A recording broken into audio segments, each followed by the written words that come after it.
Prince and family സംവിധാനം ചെയ്തിരിക്കുന്നത് Bindo Stephen. ദിലീപേട്ടൻ്റെ എത്രാമത്തെയോ തിരിച്ചുവരവാണ് ഇത്. ഈ സിനിമ ആദ്യമേ പറയാം, ഇത് ഫാമിലി ഓഡിയൻസിന് തിയേറ്ററിൽ ഇഷ്ടപ്പെടാനുള്ള സാധനങ്ങളൊക്കെ സിനിമയിലുണ്ട്. അത്യാവശ്യം ഇടയ്ക്കിടയ്ക്ക് ചിരിക്കാനുള്ള മൊമെൻറ്റ്സ് ഉണ്ട്. എൻ്റെ അഭിപ്രായം പറഞ്ഞു തന്നു കഴിഞ്ഞാൽ, ദിലീപേട്ടൻ്റെ കഥാപാത്രം കല്യാണം കഴിക്കാതെ ഇങ്ങനെ മുതുക്കനായിട്ട് നിൽക്കുകയാണ്. രണ്ട് സഹോദരങ്ങളുണ്ട്. സഹോദരങ്ങളുടെ വേഷം ചെയ്തിരിക്കുന്നത് ഒന്ന് നമ്മുടെ ധ്യാൻ ശ്രീനിവാസൻ, രണ്ടാമത്തത് ജോസ് കുട്ടി ജേക്കബ്. അച്ഛനും അമ്മയെന്ന് പറയുന്നത് സിദ്ദീഖും ബിന്ദു പണിക്കരും. ഇവരുടെ ഒരു ഫാമിലിയാണ്. അപ്പം മൂത്ത ചേട്ടൻ നിൽക്കുന്നു, അനിയന്മാർ കല്യാണം കഴിക്കുന്നു, അങ്ങനത്തെ ഒരു സെറ്റപ്പ്. അവിടെ തന്നെ അതിൻ്റേതായിട്ടുള്ള ഇയാളുടെ ബുദ്ധിമുട്ടുകളും പ്രശ്നങ്ങളൊക്കെ അഡ്രസ്സ് ചെയ്ത് നല്ല രസമായിട്ട് തന്നെ സിനിമ തുടക്കത്തിൽ മുന്നോട്ട് പോയിട്ടുണ്ട്. കുറേ നാൾക്ക് ശേഷം ബിന്ദു പണിക്കരുടെ ഒന്ന് രണ്ട് കോമഡികളും അതുപോലെ സിദ്ദിഖിൻ്റെ ചെറിയ എക്സ്പ്രഷൻ പരിപാടികളൊക്കെ വെച്ചിട്ട് സിദ്ദിഖ് ഓവറാൾ നന്നായിട്ട് തന്നെ ക്യാരക്ടറിനെ കൊണ്ടുപോയിട്ടുണ്ടായിരുന്നു. അങ്ങനെ തരക്കേടില്ലാത്തിട്ട് നന്നായിട്ട് തുടങ്ങി. ജോണി ആൻ്റണി സുഹൃത്തായിട്ട് വരുന്നു. ജോണി ആൻ്റണിയുടെ കുറച്ച് കൗണ്ടർ കാര്യങ്ങളൊക്കെ ആയിട്ട് അങ്ങ് മുന്നോട്ട് പോകുന്നു. ഇയാളൊരു ബ്രൈഡൽ ഫാഷൻ ഡിസൈനറാണ്. ആ ജോലിയും അതുമായിട്ട് ബന്ധപ്പെട്ട് നന്നായിട്ട് ക്യാരക്ടറൊക്കെ എസ്റ്റാബ്ലിഷ് ചെയ്ത് പോയിട്ടുണ്ട്. ദിലീപിൻ്റെ കേസ് പറയുമ്പോഴേക്കും ദിലീപിൻ്റെ മുഖത്ത് നന്നായിട്ട് പ്രായം തോന്നിക്കുന്നുണ്ടെങ്കിൽ ഒരു അമ്മ വന്ന് നിന്നിട്ട് ഈ നാണം ഗുണങ്ങളും ചമ്മലും കാണിക്കുന്നതിന് തോന്നിയില്ല. നന്നായിട്ട് തന്നെ പുള്ളിക്കാരൻ ചെയ്തിട്ടുണ്ട്.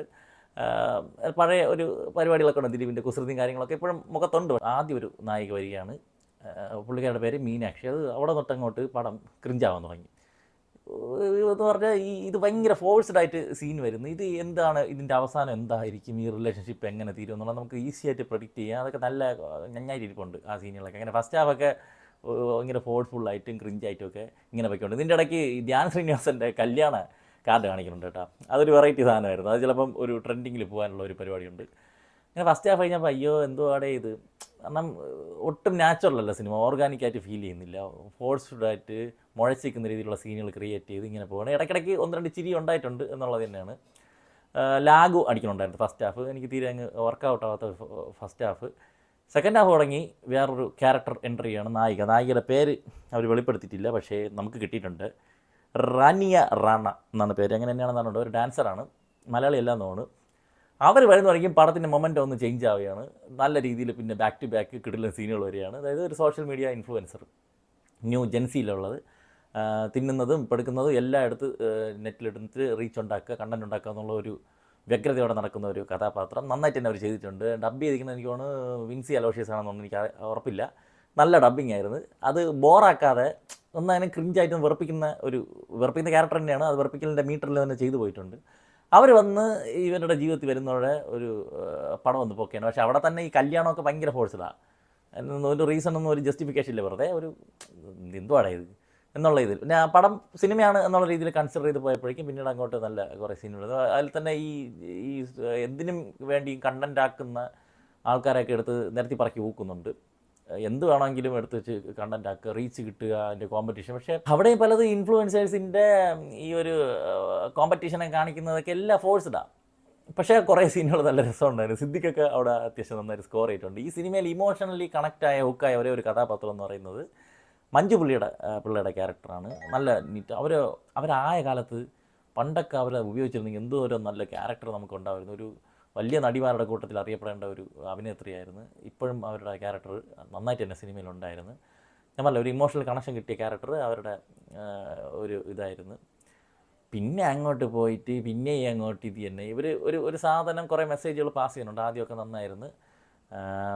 ഒരു സോഷ്യൽ മീഡിയ ഇൻഫ്ലുവൻസറുടെ ഓവറായിട്ടുള്ള ഇതിനോടുള്ള അഡിക്ഷൻ എങ്ങനെ ഫാമിലി ലൈഫിനെ ബാധിക്കുന്നു എന്നുള്ളതിൻ്റെ ഒരു കോമഡി വെർഷനായിട്ടൊക്കെ നന്നായിട്ട് തന്നെ കാണിച്ച് പോയിട്ടുണ്ടായിരുന്നു. പിന്നെ അങ്ങോട്ട് ഈ പറയുന്ന ഉർവശിയൊക്കെ വന്ന് നിന്നിട്ട് എന്തൊക്കെയോ പറയുന്നത് എനിക്കത് തൊട്ട് ഉൾക്കൊള്ളാൻ പറ്റില്ല. പഴയ അമ്മാവൻ കാലഘട്ടത്തിലുള്ള ഒരാൾ വണ്ടി കിട്ടി മക്കളെ ഞാൻ ഉപദേശിക്കുകയാണ് എന്നും പറഞ്ഞിട്ടുള്ള കുറച്ച് പരിപാടികൾ, അയ്യോ ഓവർ ക്രിഞ്ച് ഫെസ്റ്റായിരുന്നത്. എന്തുവാ ഇത്? ഐ ഡി കാർഡ് ഇല്ലാത്തവരാരൊക്കെ ഇത് ഐ ഡി കാർഡ് ഉണ്ടെങ്കിൽ അവൻ മഹാനാവും എന്നാണ്. ഇവിടെ മെയിൻ സ്ട്രീം മീഡിയാസിൻ്റെ പറയേണ്ട സാധനങ്ങളൊക്കെ സോഷ്യൽ മീഡിയയിൽ തലയിടുന്ന കാര്യം എന്താണ്? ഇൻഫ്ലുവൻസേഴ്സ് എല്ലാവരും ഇല്ല, കുറച്ച് പേരൊക്കെ ഓക്കെ ചില ഉടായ്പ പരിപാടികളൊക്കെ കാണിക്കുന്നവരുണ്ടാവും.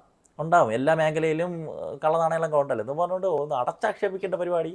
ഒരു മൊബൈലിൻ്റെ ഒരു സെൽഫി സ്റ്റിക്കും വെച്ചോണ്ട് വന്നു നിന്ന് കഴിഞ്ഞാൽ ആരോ മറ്റേ റിവ്യൂ ബോംബിങ് സമയത്ത് വന്ന് പറഞ്ഞില്ലായിരുന്നു, അടേ ഒരു മൊബൈൽ എടുത്ത് വെച്ചിട്ട് അവന് വൈത്തൊന്നു വിളിച്ച് പറയാം എന്തുവാ തോന്നിയ ദിവസം എന്നൊക്കെ പറയുമ്പോൾ തന്നെ ഒരു അമ്മാവൻ വർഷം അതിൻ്റെ വേറെ രീതിയിൽ അത് പാസ് ചെയ്ത് വിടുന്നത് അത് ശരിയാണെന്നുള്ള രീതിയിൽ അടിച്ചേൽപ്പിക്കും പോലെയൊക്കെയാണ് കുറേ കാര്യങ്ങൾ വൻ കോമഡി ആയിട്ട് തോന്നി എനിക്ക് ഈ സിനിമയിൽ. 28 സംസ്ഥാനങ്ങളിൽ നിരോധിച്ചാലും ഇവിടെ മാത്രം ചെയ്യത്തില്ല, എന്തോ വലിയ ഔദാര്യം പോലെ. എന്തുവാ ഇത്? അയ്യയ്യോ. പിന്നെ അവന്മാർക്കിട്ട് പറഞ്ഞപ്പം അവന്മാർക്ക് അതുകൊണ്ടാണ് ഇങ്ങനെ പറയണത് എന്നൊക്കെ കുറേ പേര് വിചാരിക്കും. ഞാൻ സോഷ്യൽ മീഡിയ തലയിൽ ചുമന്നുകൊണ്ട് യൂട്യൂബ് എടുത്ത് തലയിൽ വെച്ചുകൊണ്ട് നടക്കുന്ന ആളൊന്നുമല്ല. ഞാൻ റീച്ചിന് പുറകെ പോകില്ല എന്നും ഞാനിടുന്ന കണ്ടൻറ്റ് ഏത് ടൈപ്പാണെന്നും വ്യൂ കിട്ടാൻ വേണ്ടി എന്ത് തെണ്ടിത്തരവും വിളിച്ച് പറയുന്ന ആളല്ല എന്നുള്ളത് എൻ്റെ വീഡിയോ നിരന്തരമായിട്ട് കാണുന്നവർക്ക് വ്യക്തമായിട്ട് അറിയാമെന്നുള്ളത്. എന്നെ ഇത് ബാധിക്കുന്ന കാര്യമില്ല. ബോയിലറായതുകൊണ്ട് ഞാൻ കൂടുതലൊന്നും എനിക്ക് പറയാൻ പറ്റില്ല. പിന്നെ അവസാനം വരുമ്പോഴേക്കും ഇപ്പം ദിലീപിൻ്റെ ക്യാരക്ടർ തന്നെ ഒരു ഒരു മനേഷ് കുമാർ ക്യാരക്ടറാണ്. അയാളുടെ സൈഡിൽ അയാൾ ഉപദേശി പരിപാടി അത് ഒട്ടും കൺവിൻസ്ഡ് അല്ല. അയാൾക്ക് എന്തൊക്കെ ഓപ്ഷൻ ഉണ്ടായിരുന്നു. ഇപ്പം പണ്ടലാണോ എന്നിട്ട് അങ്ങ് ഉപദേശിക്കും. എല്ലാവരുടെ പ്രൊഫഷൻസിനും അവർക്കൊരു റെസ്പെക്റ്റ് ഉണ്ട്. അവരതിന് വേണ്ടിയിട്ടാണ് അവർ ജീവിക്കുന്നത്. അതിന് ഇമ്പോർട്ടൻസ് ഉണ്ടാവും. അത് മറ്റേ ആൾ മനസ്സിലാക്കുക എന്നുള്ളത് ഏത് പ്രൊഫഷനായാലും. ഇപ്പോൾ കടയാണെങ്കിലും ശരി, സോഷ്യൽ മീഡിയ ആണെങ്കിലും ശരി, അതിനൊരു രീതിയും കാര്യങ്ങളൊക്കെ ഉണ്ട്. ഇത് ഇവർ അന്നെങ്കിൽ അത് ഫിക്ഷനായിട്ട് ഓക്കെ, അങ്ങനെയാണെങ്കിൽ ശരി. ഇത് റിയാലിറ്റിയായിട്ട് കണക്ട് ചെയ്യാൻ നോക്കുമ്പോഴാണ് ഈ ഒരു വിഷയം ഈ പടത്തിൽ എനിക്ക് ഫീൽ ചെയ്യണത്. സെൻറ്റിമെൻറ്റ്സ് സാധനം വന്നപ്പോഴേക്കും ദിലീപേട്ടൻ്റെ പെർഫോമൻസ് കൊണ്ട് ആ സീനൊക്കെ നന്നായിട്ട് വന്നിട്ടുണ്ട്. അങ്ങനെ ഓവറാൾ പറയണമെങ്കിൽ എനിക്ക് ഒട്ടും ഡൈജസ്റ്റ് ആവാത്തൊരു ഫസ്റ്റ് ഹാഫ്. സെക്കൻഡ് ഹാഫിൻ്റെ ഒരു പകുതിയോളം അത്യാവശ്യം എൻജോയ് ചെയ്ത് കണ്ടിട്ടുണ്ട്. അവസാനം എത്തിയപ്പോൾ വീണ്ടും കഥം കുത ആയ ഒരു സിനിമയാണ്. സ്റ്റിൽ ഞാൻ പറയുന്നത് ഫാമിലി ഓഡിയൻസിന് തീർച്ചയായിട്ടും തിയേറ്ററിൽ പോയി കണ്ട് കുറേ ചിരിച്ച് ആസ്വദിക്കാനുള്ള, പുതിയ ഫുള്ളറൊക്കെ കൊണ്ടോ ഉമ്മാരൊക്കെ ഉണ്ട് ഇങ്ങനെ തന്നെ കാണും എന്നൊക്കെ പറഞ്ഞ് ഒന്ന് കോൾമേർ കൊള്ളാനുള്ള കുറേ അമ്മമാർക്കൊക്കെ നല്ല രോമാഞ്ചം വരും. അങ്ങനത്തെ ഒരു സിനിമയായിട്ടാണ് പ്രിൻസ് ആൻഡ് ഫാമിലി എനിക്ക് ഫീൽ ചെയ്തത്. ഇതിൽ ധ്യാൻ ശ്രീനിവാസൻ ഒരു വാഴ കഥാപാത്രമാണ്. ഇടയ്ക്കിടയ്ക്ക് വാഴ എന്ന് വിളിക്കുന്നുണ്ട്. അങ്ങനെ വാഴയുള്ള റോളിന് വാഴ പുള്ളി ചെയ്തു പോയിട്ടുണ്ട്. പിന്നെ ആരെ പറയാനുള്ളത്, അശ്വിൻ ജോസ് ഒരു റോൾ ചെയ്തിട്ടുണ്ട്. പിന്നെ വിനീത് തട്ടിൽ ചെറുതായിട്ട് വന്നിട്ടുണ്ട്. ആ സീന് നന്നായിട്ടുണ്ടായിരുന്നു.